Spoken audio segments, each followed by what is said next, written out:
nagpapasalamat tayo sa Panginoon sapagkat dumating ang araw ng Sabat upang tayo ay magkatipon-tipon ulit at sambahin at paborihan ang kanyang banal na pangalan. So, mensahe po na i-share ko sa gabing ito ay pinamagatang ang spiritual na kaloob. So, ang layunin po nito ay tuklasin ang kaloob ng banal na espiritu sa bawat mananampalataya para sa kalakasan ng ating iglesia. So, pinagpala ng Diyos ang bawat mananampalataya ng isa o higit pang kaloob ng espiritu upang gamitin para sa paglilingkod sa iglesia at para sa kapwa. 1 Peter 4 verse 10. So, dito po ay binigyan tayo ng Panginoon upang ng iba't ibang mga talento or mga kaloob para gamitin po natin sa pagpapalago ng ating iglesia. So, ang paglilingkod ng biyaya ng Diyos para sa iba't ibang anyo nito ay tumutukoy sa iba't ibang kaloob ng Espiritu na ginagamit ng Panginoon upang maisagawa ang gawain ng iglesia. So, ang spiritual na kaloob.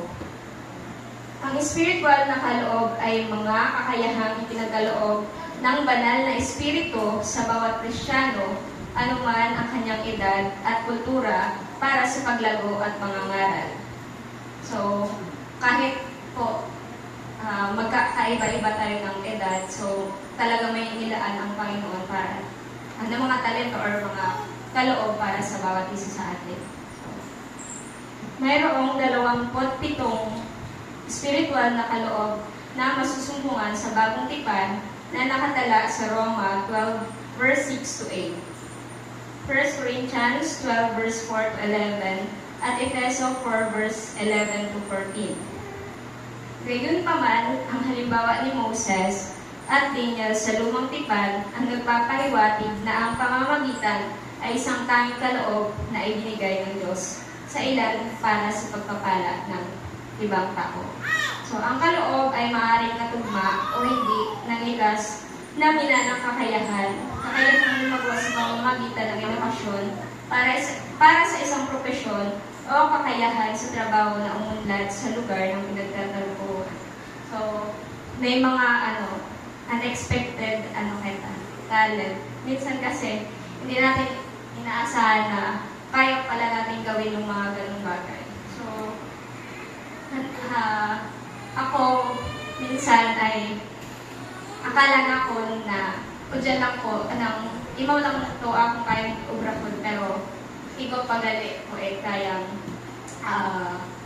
i-share sa akong kapwa. So, ang Panginoon po talaga ang nakakaalam ng mga kakayahan natin. So, dapat, kung binigay yung Panginoon sa atin, dapat palaguin natin, huwag natin itago. So, sa pamamagitan doon, makapagigaya tayo ng ibang mga souls para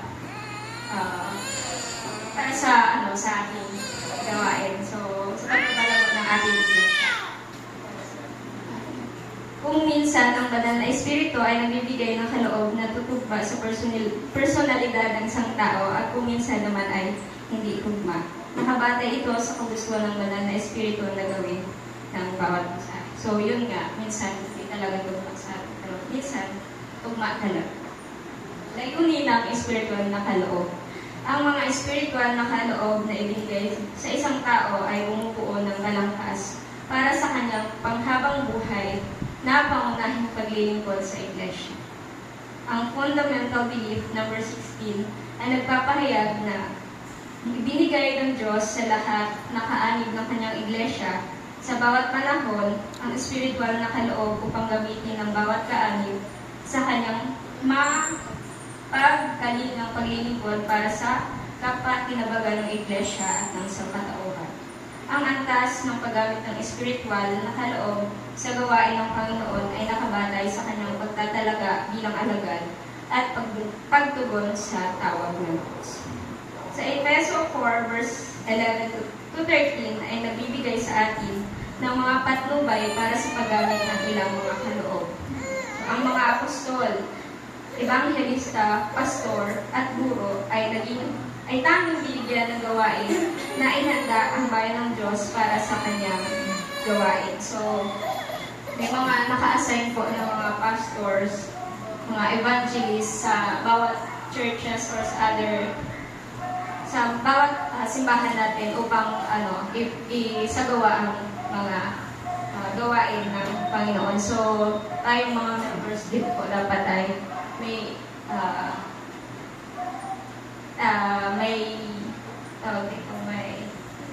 may part na gagampanan upang mas maging successful kasi sabi po ay marami pong aanihin pero kulang po yung mga laborers.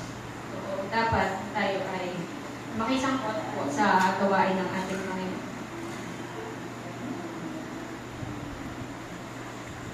Ang mga kinasihang taong nabanggit sa talata ang maghahatid sa espiritual na kapuspusan.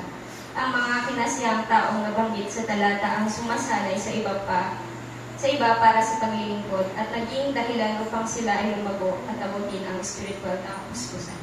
Sa 1 Peter 1 verse 10 and 11 ay nagtuturo sa atin kung paano natin gamitin ang mga kaloob at kung kanino ibibigay ang karangalan. Ang bawat spiritual na kaloob ay kakayahang binigay sa atin ng Diyos na dapat gamitin sa abot ng ating makakaya at sa pamamagitan ng kanyang lakas ay maiigitan natin ang normal na kakayahan. Tayo ay may pananagutan sa paraan ng ating paggamit sa ating kaloob. 1 Corinthians 4 verse 2 and Matthew 25, 14 verse 14 to 30. So, dapat talaga natin gamitin yung mga kaloob na ibinigay sa atin ng ating Panginoon. So, tayo po ay may mga pananagutan sa sa paggamit daw ng ating kaloob. So, katulad po ng yung sa parables of the talent, di ba? Yung isa po ay tinagot niya, hindi na po yun ginamit.